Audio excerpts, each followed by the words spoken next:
one of the people I went to school with had to go to the president of the college to get special permission to get a YouTube video opened up so that they could play it. It's a different world. We didn't have enough bandwidth to the outside world at that point.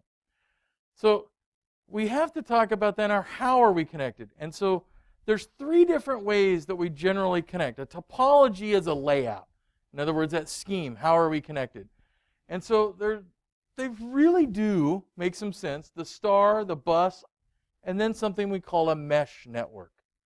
And so a star looks like this.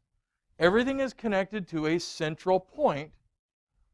So in this lab, that's how we're connected. All of these computers converge to a single switch back in that closet back there. So everything connects and goes back to there. So it's a star network. Everybody has an individual connection to the network. We contrast that with what we call the bus network. And the bus network, everything is connected to a common link. In other words, we could have one wire that snaked from every computer back and forth and then finally went to the internet. And so there's some advantages to each. The advantage to this, do I have to have a lot less wiring? I do. And so a lot of the original networks were built this way, and in a lot of corporations, you're still going to find networks that are built this way. One of the problems, though, is if that bus anywhere gets broken, it tends to take out the entire network, and so it's not very robust. So it's cheaper, not robust.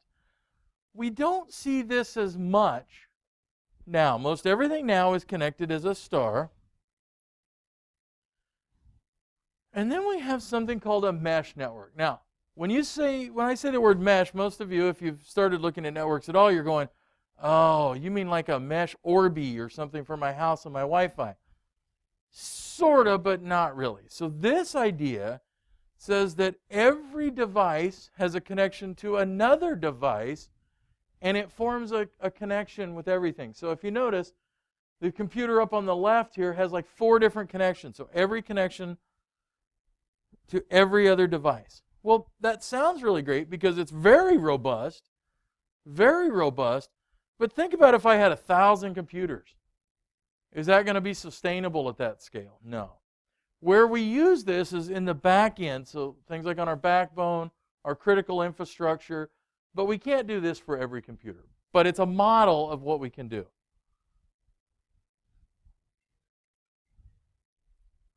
So it's a model. Well, we have a couple of different names, and here's what's great. They all rhyme. So whether that's a good thing or a bad thing, it makes it harder or better sometimes.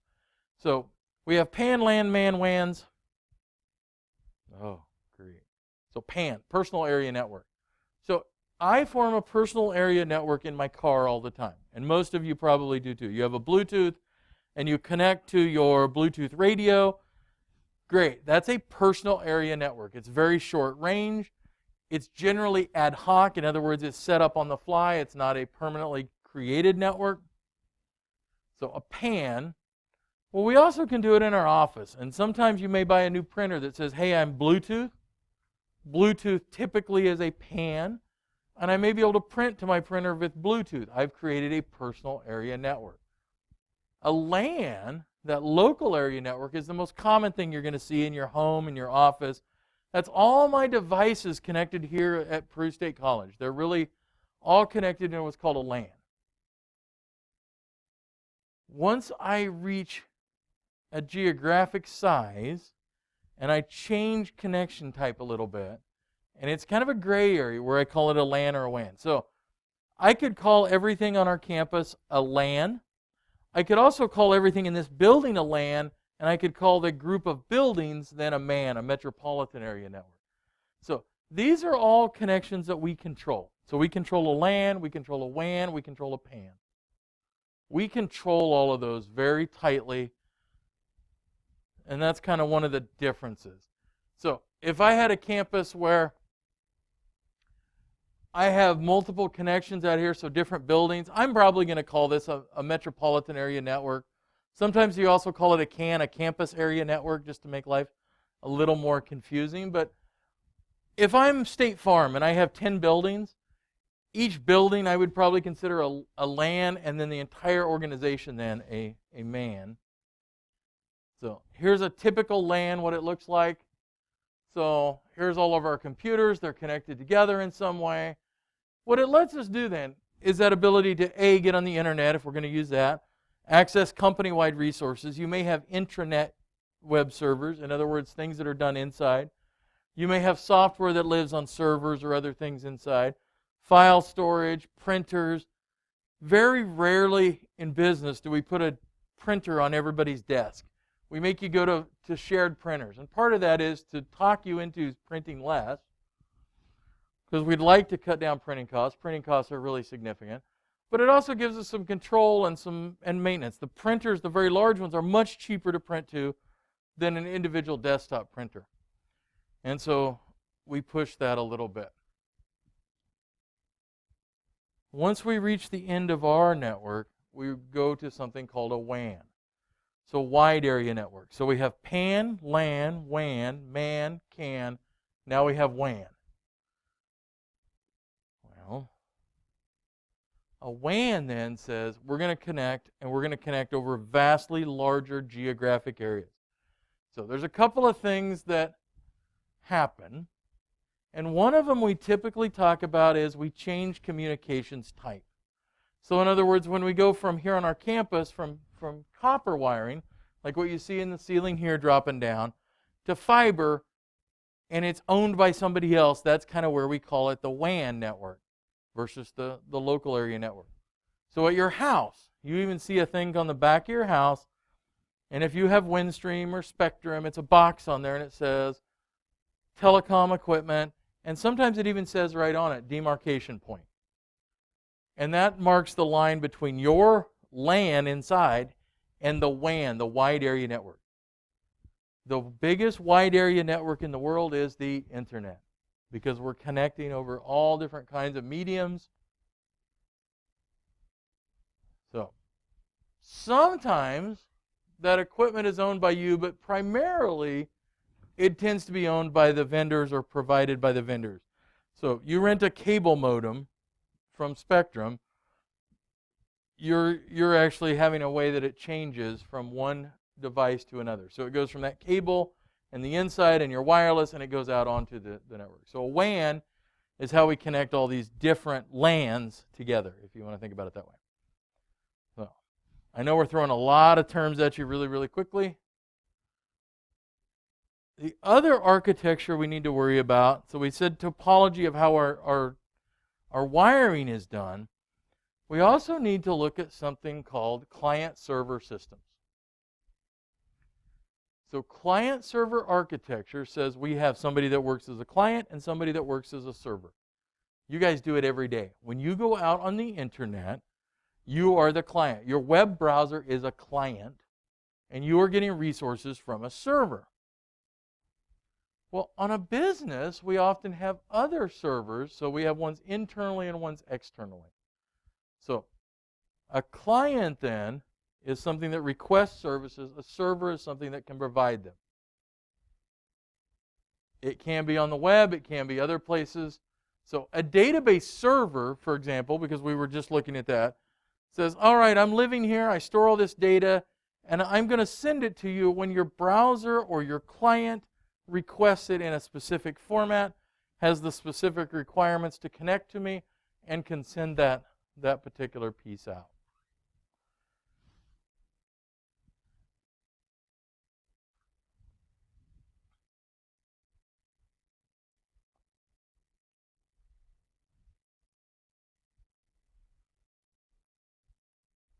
So we hear this term a lot.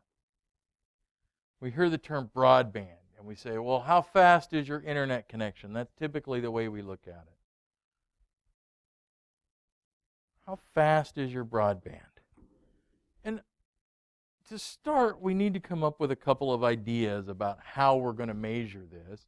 So it's measured typically in bits per second. So what is a bit? So no, so 8 bits make a byte, yes. But what is a bit? just a 0 or a 1. It's the smallest, tiniest little piece of data we can send. Can we do anything with a single bit? You can send a 0 or 1, but does it really have any content for us? So the smallest unit we can get that actually has content is that byte, just where you were headed. That byte, which is 8 of those, actually has some content. So it's interesting to me that your providers are going to say, we're going to give you that speed in bits per second. Why would they say that instead of... So they're saying it's in bits per second, and we know we can't even use it until it's a byte. Exactly. It's a marketing thing. So if I could say, hey, you've got a car with 1,000 horsepower, does that sound better than you have a car with 250 usable things? Wouldn't that sound more? So the same way they're doing that here, they're saying, all right, we're sending you 1,000 bits per second, but usable then, it's an eighth of that. Yes? Between the clock time and bandwidth? A lot. So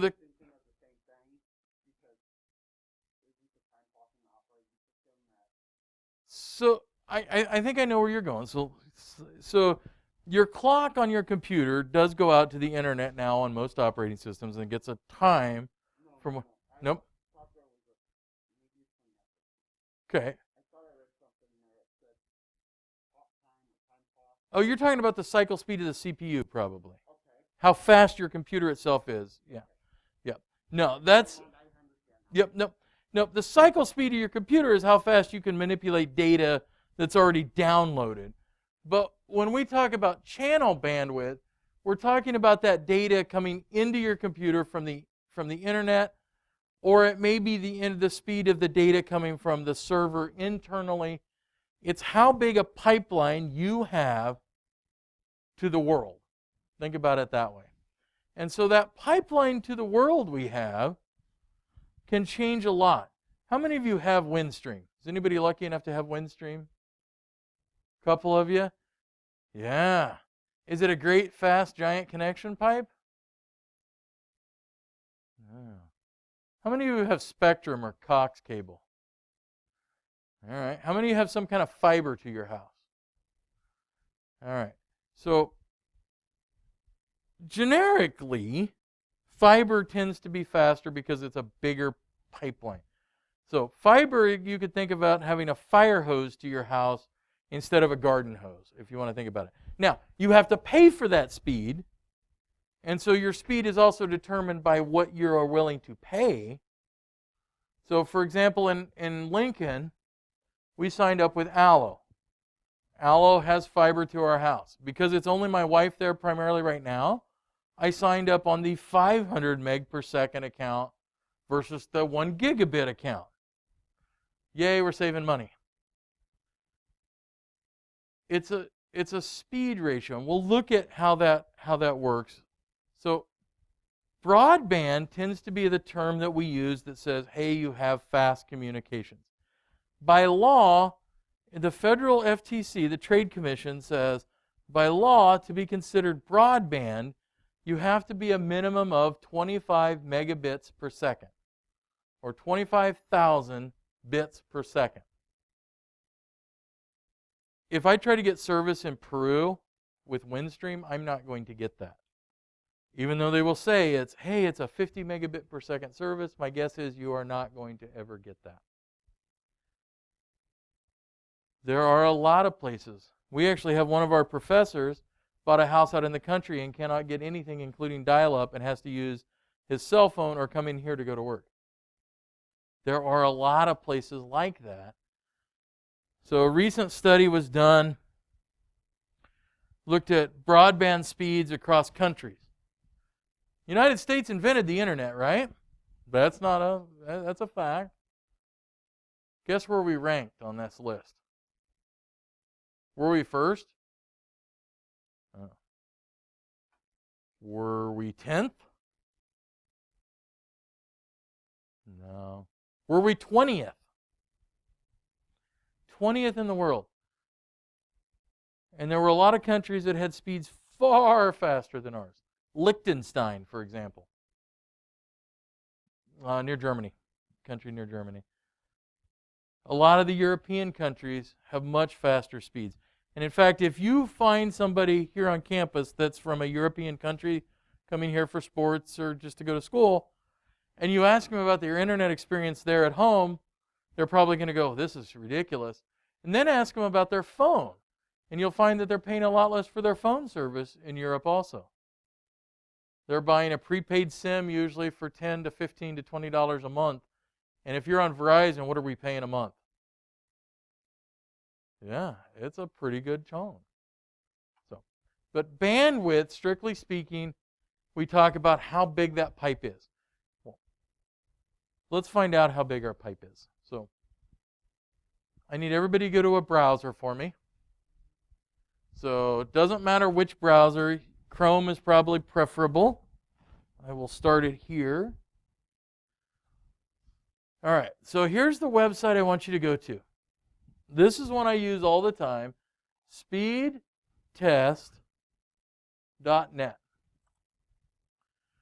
So looks like this, speedtest.net. Now this automatically goes out and finds another network to say, hey, I can make a link to it. In that case, this one's saying, we're on Network Nebraska. That's who provides the college internet. And it's going to Network Nebraska at a different server. So it's going to be a little artificial. But here's what I want us to do. I want us to do this just kind of randomly. So just randomly go in and click, and then I'll show you what happens. So click on the Go button. And then we're going to do it all together at the same time so we can make a little point about what's going on. So we have a pretty fast pipeline at this point to the world. So if you do this at your house, you're probably not going to be as fast.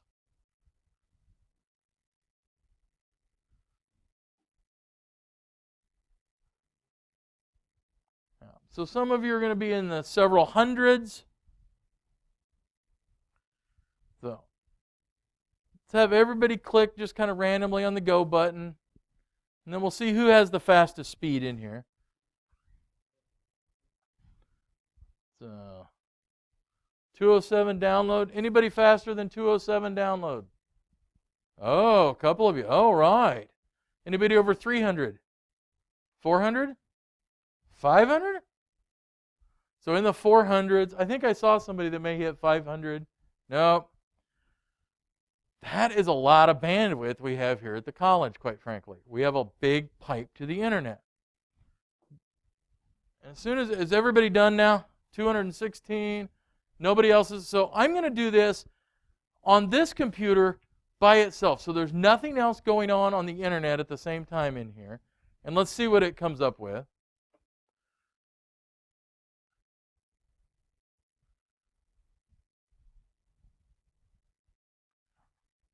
So somewhere around 300 plus. When this is done, we're going to do a little experiment and show you how that's a shared medium. In other words, we're all on the same garden hose going through this building. So the other thing that's weird here is notice our download here, 360, but our upload is over 500. At your house, most of the time you have what's called asymmetric. In other words, you can download at 20 megs per second or something, but you can only upload at 1 or 2 or 3, and it's much, much difference. Here we pay for speed both directions. All right, so now that we've got an idea of what's going to happen, I want everybody to hover over the Go button, and we're all going to click Go at the same time. So we want to see that effect when we're doing this as a shared medium. So everybody, 3, 2, 1, go.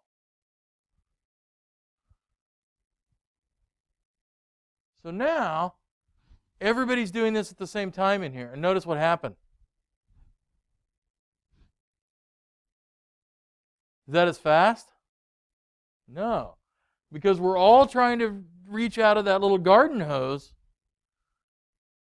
And so it's significantly slower. Some of you may have gotten a faster connection than I did and got better, but I'm going to guess that almost everybody is significantly slower. And it's trying to show you that we have that shared bandwidth. So imagine on our college campus on a Friday night at about 7 o'clock when everybody jumps onto Netflix, what happens to our college bandwidth? It gets really confined. And in fact, if you're doing things like downloading video games and such, and trying to play 4K streams, you can actually take the entire bandwidth from our college over with 1 or 2 people. Even though we have a pretty good sized pipe, the reason that it's able to do what it does is because everybody kind of hits it at weirdly different times. So, just something to look at. Try this at your house and see what you get. If you're paying for 100 megabit per second service and you're seeing 40 or 50, that's not uncommon, unfortunately. The other thing to be aware of is you're doing stuff on the side. So if you've got a Netflix movie running on your TV the same time you do this, they're both consuming those resources. So you have a finite amount of resources in there to do that. So that's that idea. Notice it says megabits per second. So thousands of bits per second. So if we change that and we did it megabytes, B-Y-T-E, it would be 1/8 of that. So it does. It's kind of some marketing ploy to say, hey, let's see how much service we can get. All right, I'm going to close that out for now.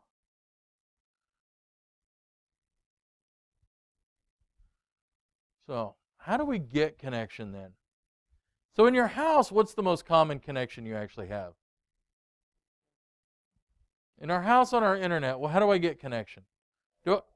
Wi-Fi. So on this table, we talk about, this is talking about what they call guided or it's constrained.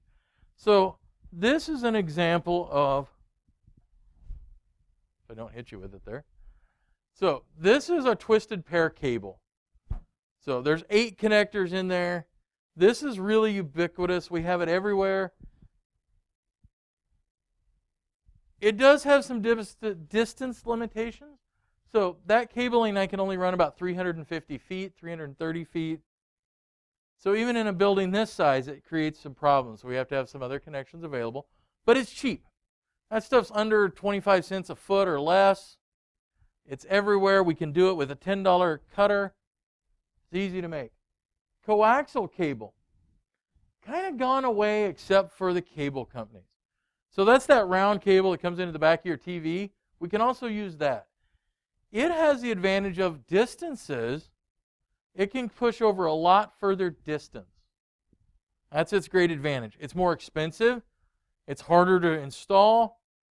And because those systems are not necessarily always star systems, a little known secret about the cable is it actually kind of loops from house to house. They're in what they call nodes. So your internet is shared with several of your neighbors. It doesn't make a star run back to their hub. So coaxial cable. And then really the cat's meow is something called fiber. And normally I pass some fiber around because I have some hiding up here.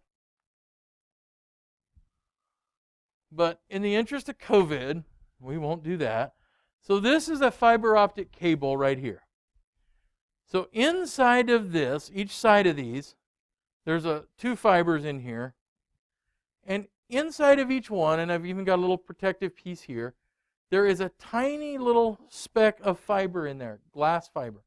So what you actually see, and I'll leave it up here so you guys can look at it. What you actually see, all this stuff is the shielding and all the pieces around it. The actual fiber is anywhere from a little smaller than a human hair to about 1/10 the size of a human hair. Very, very tiny.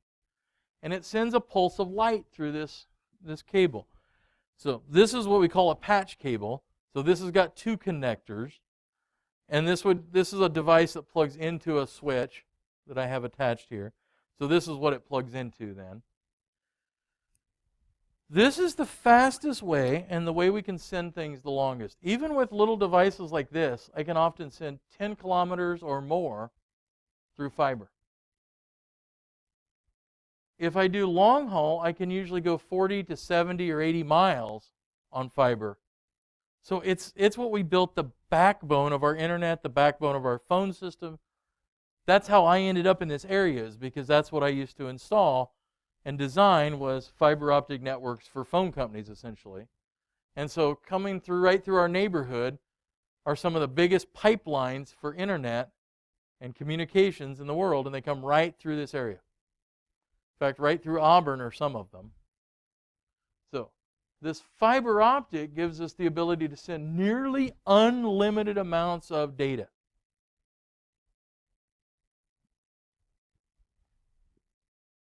It's expensive to terminate now. The price has actually gotten down relatively cheap, but terminating it requires a lot more care. You can't just use a pair of wire cutters and cut it. It's glass. You actually do what you call fusion splice. So you cleave it, you actually crack the glass, just like if you've ever seen them do a window. They don't cut it, they score it, and then it snaps. Well, you do the same thing on a little microscopic scale almost, and then you actually use a laser to fuse those two together to make another cable. So I can't buy cable thousands of miles long to go across the country. I have to fuse it about every 40,000 feet. These guys, the companies that build these connectors. So a connector like this one's a 10-footer, I think. So this is about $25, $30 if you're buying them in bulk. But these are fused, so there's a glass fiber, and then it's fused to a connector on the end so that it can work properly. So fiber is the best way we can send signals. It's actually, in a lot of cases now, cheaper than copper when we start doing long distance runs. Copper, if you don't know, has gotten very expensive. That's why the meth heads all dig it out of your house, right? You can resell it. So it's cheaper, and it's got that nearly unlimited bandwidth. And some of the pipelines we put in 20, 30 years ago, in fact, the ones that I put in this area are still being used because it doesn't disintegrate like copper. And we can use it, and what we do is we change out the pieces on the end, and all of a sudden we go from 10 gigabits to 40 gigabits per second or more. And so we can do all kinds of other things. I can talk forever about how we do things like dispersion shifting and high-density wavelengths, but that is the future. It's still not to the point where we run that to every desktop in a house. Now, my house in Auburn, I actually have this running from my switch inside the house. I have fiber running to every one of my computers in there. Did I need to do that? Probably not. But instead of the 1 gig per second connection that you have on a copper cable like this, or you can even on short distances get up to 10 gigabits. 10 gigabits is easy here. I actually have to my servers at home 40 gigabits per second. 40 times as fast as the connection you're going to have here.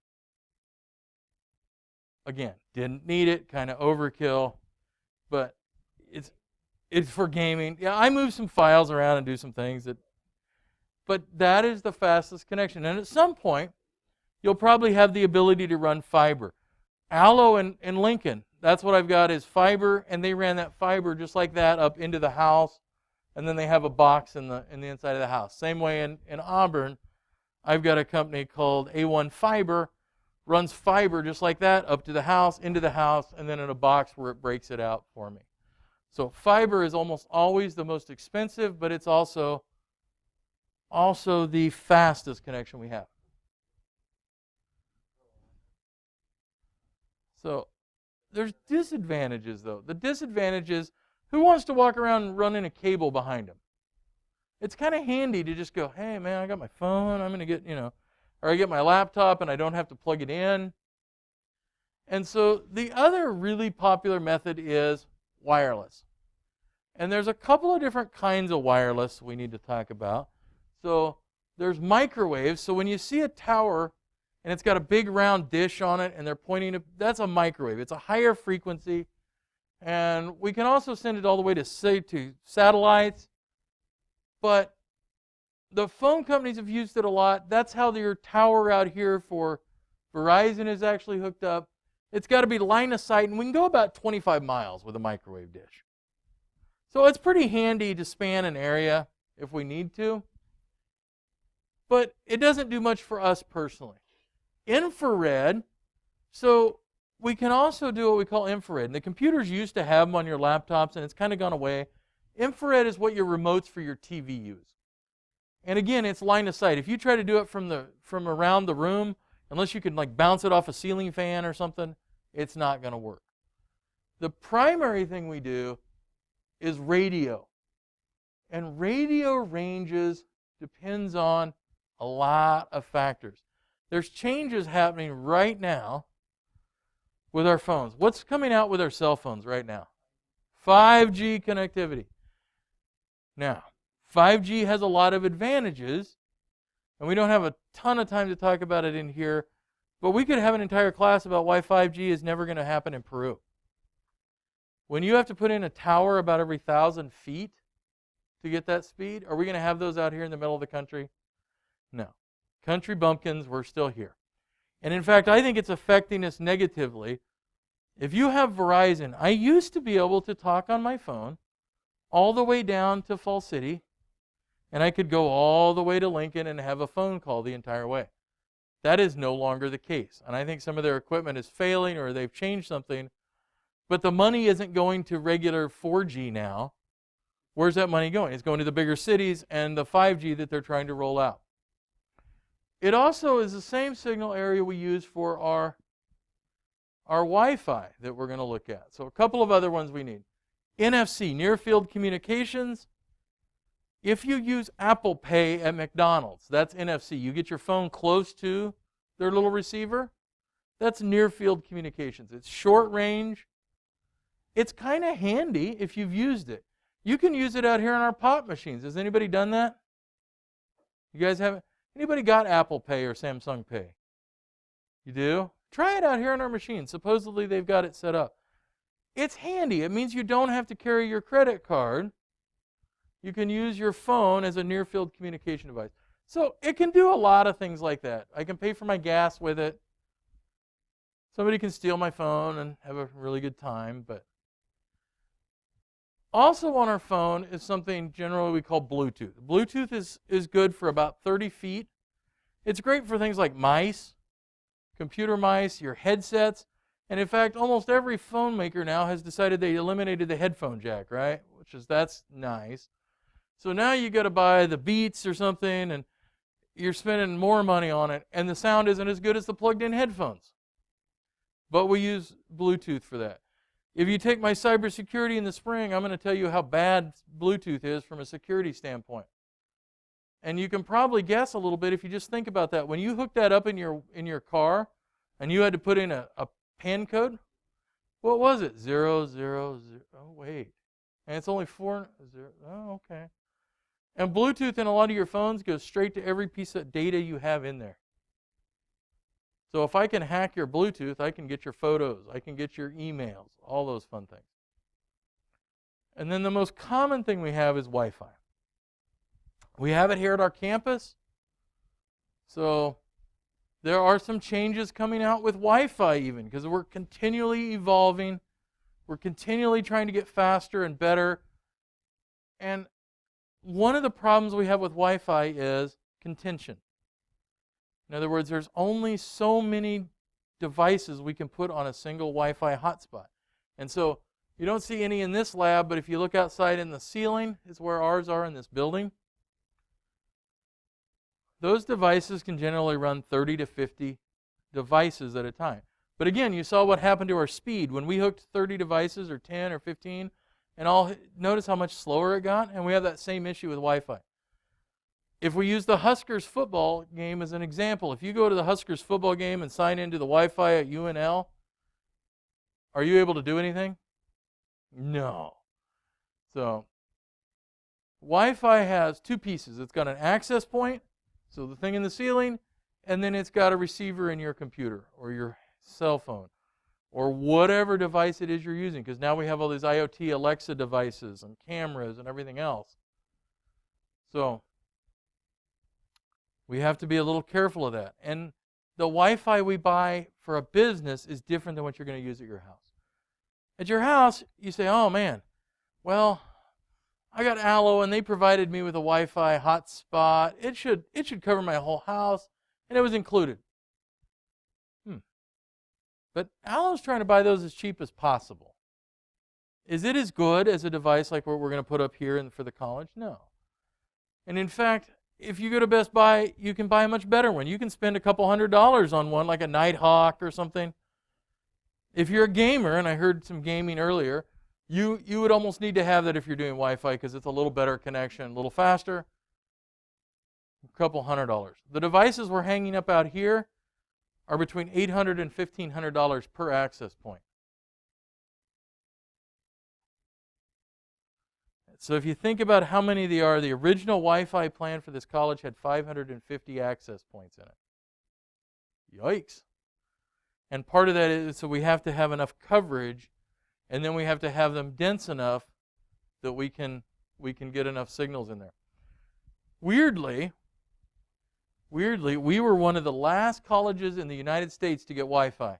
So if you were here 6 or 7 years ago, if you stopped by for a visit, you would have been like, hey, where's the Wi-Fi? We don't have any. Great. And the reason we didn't was they thought it was a security hazard. They thought they had a whole lot of weird reasons. But finally, when they did it right. They spent some money. They had it planned out. And they made a fairly decent network. Are there times it's still overloaded? Yes. I hear tale in the dorm rooms that it's overloaded. I don't know the magic answer unless we throw more money at it again, which is certainly possible. One of the solutions might be the idea that there are some new standards out there. So this book is already out of date. This is not the latest standard. This standard is actually out in use right now. So 802.11 AC is the minimum I would probably buy right now if I went out to buy a network. Now we have something called Wi-Fi 5 and Wi-Fi 6 coming out. So Wi-Fi 6 is still just kind of coming out. They've tried to make it a little user-friendly. So instead of calling it 802.11ax, which is Wi-Fi 5, they've tried to make it user-friendly. So, hey, everybody needs Wi-Fi 6, and we always know a bigger number is better, right? Well, it is and will be. And part of what they're doing with Wi-Fi 6 is they've got a few extra chunks of bandwidth that they've been able to carve out from the Federal Trade Commission that monitors all the bandwidth and sells you all those pieces. The problem is, unless you buy a computer that also has that, it doesn't really benefit you. So you've got to have a match on either end. So if your computer's from 2002, buying the latest Wi-Fi hotspot for your house isn't going to do much good. So there's got to be a match between the two of them. So in our campus, we have a mixture of 802.11n's out there still and 802.11 AC's out there. It's still a pretty decent connection here at our campus.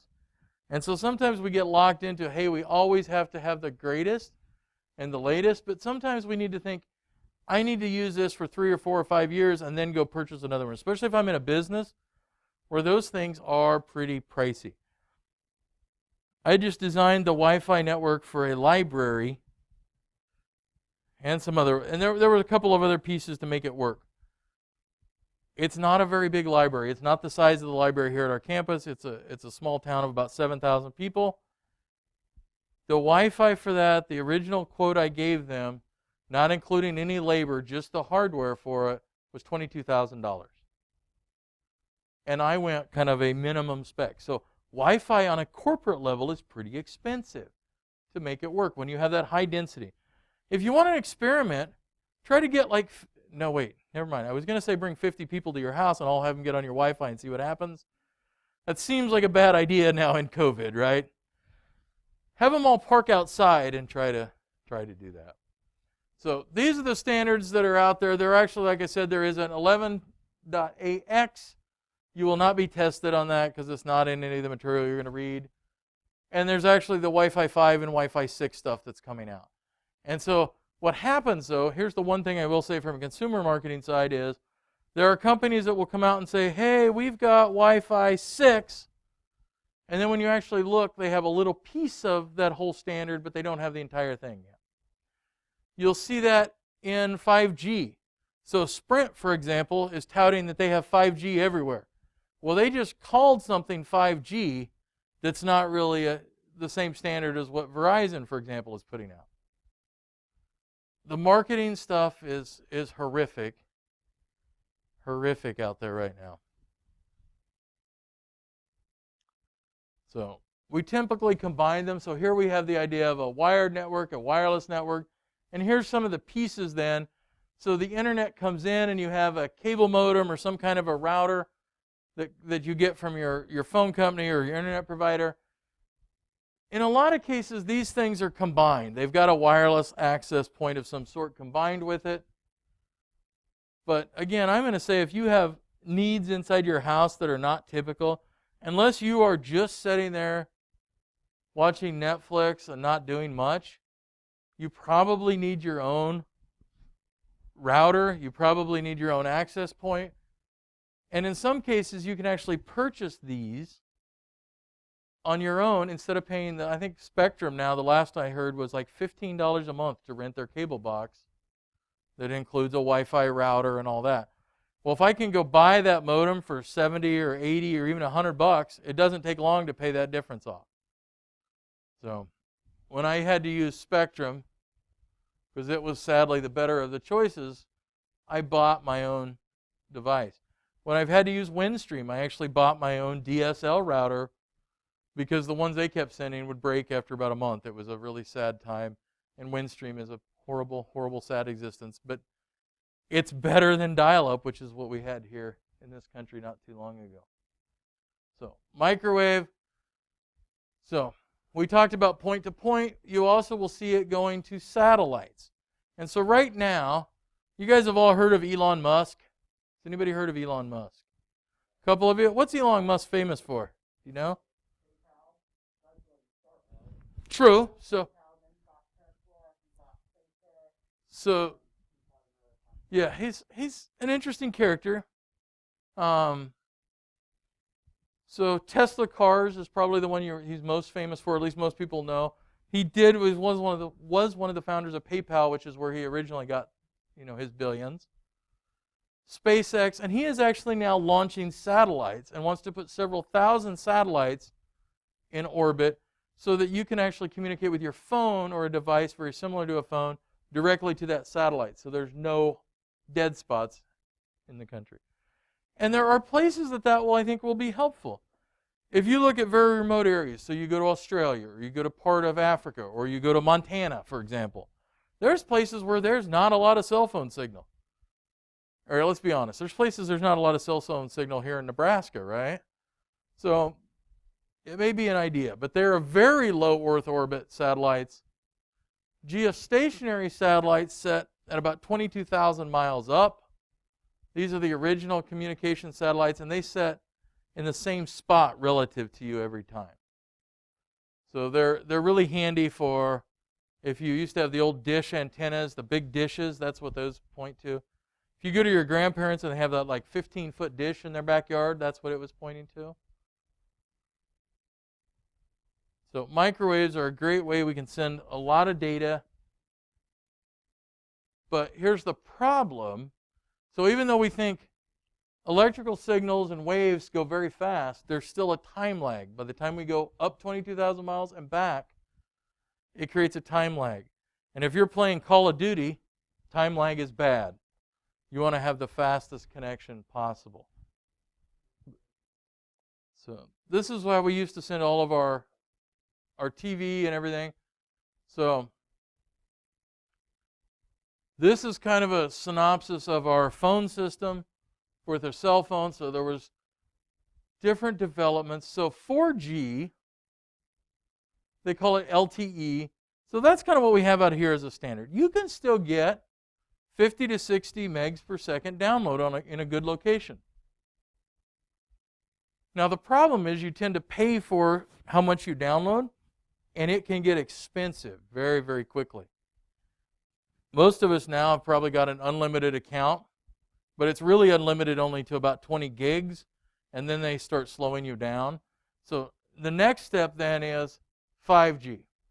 And 5G is fast enough, in theory, if they would sell it cheap enough, that you could replace your wired connection at your house. My guess is that's not going to happen because the phone companies are not there because they don't want to make money, right? So they want to make as much money as possible, and so I think what you're going to see is, yes, it's possible, but it's going to be really, really expensive. So 5G. Some of these are lies. Expected to start by 2017. Well, it's 2020 now. Are we done with 5G rollout? No. And we've had some interesting problems. Has anybody heard of a company called Huawei? No? So Huawei is a Chinese company. They made phones. They still make phones. They make communications equipment. And our federal government said, you know what, you're really part of the Chinese government. We think you're spying on us.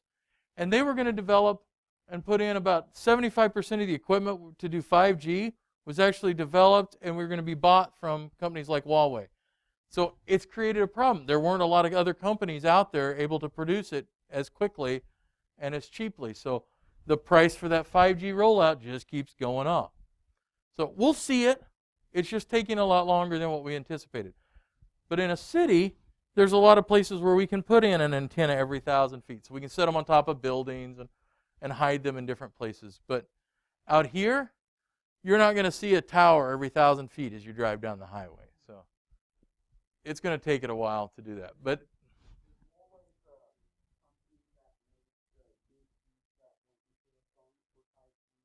not necessarily the phones. They were the ones making the tower equipment.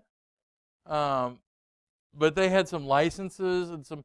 So Huawei is actually interesting in that they have brought out their own operating system for phones because Google said, well, we're pulling the ability for you to use Android operating system. So they wrote their own and are still, they were one of the, I think they were number 2 or number 3 in terms of volume in the world in terms of phones. But they are owned by the People's Republic of China, and so there was some, rightly or wrongly, I think it's probably a little, 50 of one, 50 of another, that yes, there might have been some backdoors in some of their stuff, but I don't think it was as bad as what our federal government was saying at that particular time. So, but there's some really good things. Hopefully it will improve speed. Lower battery consumption is one of the hopes, because one of the biggest users of power on your phone is those radios. They take a lot to send and receive. And most of us at about 4 o'clock are already trying to find a plug-in station on your phone. So, ways we can do that. So there's some other things that we have in here. And some of them you may not have seen even. Because some of you have probably never used a fax machine. Who has not ever used a fax machine? Raise your hand. A couple of you? Who knows what a fax machine is? A fax takes a scanned image and sends it over a wire. Well, why don't I just take a picture on my phone and send it to you? You can scan on your iPhone and actually send it through some fax services too. But traditionally, it had a phone line where you had to dial out on an old-fashioned phone line and dial in. And there's still places that use them a lot. And the two that are in law enforcement / justice services and all that, and healthcare. Because we have decided that for a lot of stuff, email isn't secure enough. We have decided that there isn't a better electronic way to do it, so they will fax these records. And so hospitals will have an entire computer room full of computers with fax modems in them to dial out for fax lines and send data. And sometimes it's companies just don't want to cooperate and send data from one company to another. So if you have a GE health scanner that's reading your heart rate, it may not integrate into an electronic record, and it has to print out a copy that you then scan and fax. So the other day when I had all these leads on my head and they were checking out some weird things, that data printed out and they had to then fax it to the neurologist. And that's weird and backwards, but it has to do with those HIPAA regulations. The same way with a lot of law enforcement stuff, because it's got personal data. They've said, well, email's not very secure. Anybody can break into it. So we fax it. And for years, my phone number when I was down in Fall City, my phone number was one number off from a fax machine at the courthouse in the district court. And I would regularly get things like child support orders and things that had Social Security numbers and everything faxed into my house. I'm like, oh my, and I would call the people sending it and go, no, you got the wrong number. And they would generally not fix it. And then the next time, because what they did is they programmed it in wrong. Yeah, I was. Well, I got some good credit cards, though. What are you talking about now? So, But they would fax those, and so it's a weird anachronism. So a modem then takes a digital signal and converts it to analog, so the old style phone line. So you see that term when you see, if you have DSL, is you'll see a modem. We typically call the one from your Spectrum a modem also, or your coaxial cable. But so we have that term modem. Multiplexer is something nobody in here has seen yet. And that is that idea that we can combine signals. So we can combine thousands of signals from houses into a couple of phone lines and send them out across the country. So we multiplex them together, or we demultiplex them at the end. So we're just combining signals together. PBX, private branch exchange. So we now finally have this at our college, sort of. Private branch exchange. Most companies that are over a couple of people had a PBX system. In other words, they had their own phone system that would handle switching internally. Switch, bridge, router, gateway. Those are all terms we use and we see. A switch says that's what we connect all our devices to, and we combine all those signals and then send it to the appropriate spot in our network. So, and the reason I threw those together is at your house, these are all put together. So I buy a switch, I buy a bridge, and I buy a router all in one piece. So you go out and you buy that wireless router. It's also usually got a few ports on the back for a switch. And it does the routing so it connects you to the internet. And in fact, it becomes a gateway.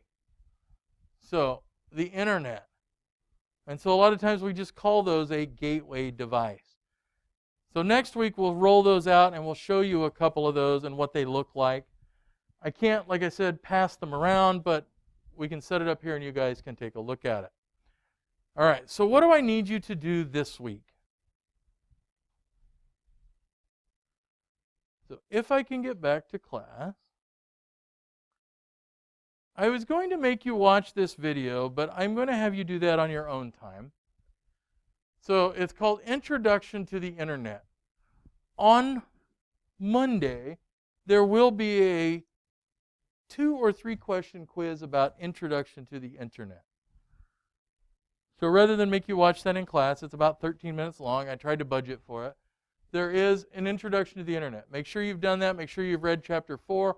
I put some other video links up in there that might be interesting. We're going to talk about what an IP address is and some of those. We are also going to look at tools for team communications. And so there is a video called Slack, or a link to a website called Slack versus Teams. That would be handy to look at some point. Make sure you have done the attendance for today so I know which seat you're in. And then lastly,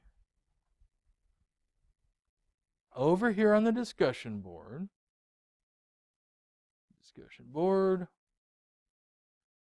there are 2 discussion boards, but I want to talk about them first. So this one's actually for week 4 and 5, because I want you to start now and until next Sunday, so the 27th, so not next, the week after next, sorry. So I want you to keep a spreadsheet and I want you to track your social media usage. So what I want to do is figure out how much time you spend and on what social media platforms. So now I listed these. That does not mean there are not others, and I'm sure you can come up with them. So Twitter, Instagram, Facebook, TikTok, or other ones.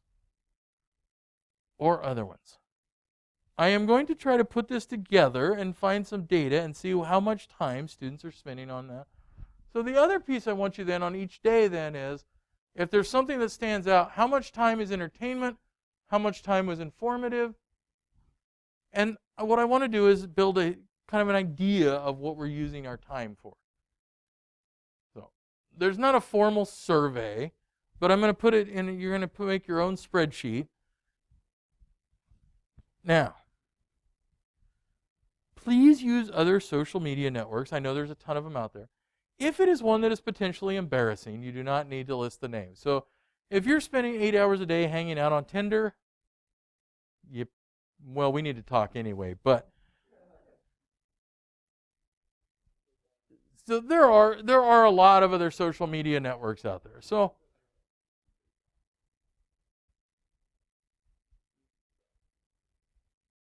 part of that, I'm going to be surprised to see where you guys are hanging out. I want to see how much time you guys are hanging out on some of these social networks. If I'm looking at it from a marketing standpoint, that tells me which social media platforms I need to target, because clearly there's some money to be made with targeting ads to you. All right, so second discussion board this week is an extra credit one. Everybody likes extra credit, right? This one's really tough. So my birthday actually happens this week, so I always do it this week, but I think that this year, 2020, has been an especially heinous year in terms of we're moving away from people rather than together. We have all these divisions based on race, ethnicity, various ideas, what you believe in terms of politics. And so here's what I simply want. You don't have to tell me what you do. All you need to do is say, I did this. So you could lie out your butt and say, I just did it and not even do anything. It's that simple to earn extra credit. But what I really want you to do is I would like you to participate in something called a random act of kindness. And so if you go to randomactofkindness.org, they have a lot of ideas. You can probably think of your own. I just love the idea that you do something, and not for a thank you, not because you get a card in the mail, just because it's nice to do something for somebody else. The second part, I want you to find somebody to give a giant hug to that maybe you don't normally do. Maybe you haven't talked to your mom or dad in a while. Maybe it's a cousin. Maybe it's a friend of yours you lost track of when you went to college. And normally, and I actually say in there because I copied it from last year, I say give them a big giant hug. COVID has kind of screwed up some of that, but try to reach out to some of those people and say, hey, how you doing? Is that a weird request? Is that the weirdest extra credit you'll ever have? I hope so. All right, so that's what I would like you to do. Again, you don't have to tell me what you did. I will trust you on that. But go out and do something. Just be nice, kind, nice. It's starting from today, and then it'll be due the 27th. So every day, if you just build a spreadsheet and put down like the social media you use and like how many minutes you spent on it, kind of thing. So if you have an Apple phone, I know it's very easy to go in and actually see how much time you've spent. It will scare the living bejesus out of you sometimes too. You're like, no wonder I didn't get anything done. Apparently I've been on Facebook for 12 hours. It is frightening. Yeah, it is truly frightening. And Facebook has done the worst thing now, where the videos just continue to scroll. If you click on one video, they just scroll and scroll. And then I have some friends of mine that keep sending me links to a TikTok video, and that does the same thing. And the next thing I know, I'm like 2 hours later going, I should have graded all these papers, but man, these TikTok videos are funny. So, well, I say they're funny, unless it's your 10-year-old with her shirt tied up under her chest area and dancing to really horrible music, and then TikTok's a bad thing. So, it goes either way. All right. Guys, I will see you next Monday. I know it's going to be weird. We're going to have 2 days of class in a week. I hope.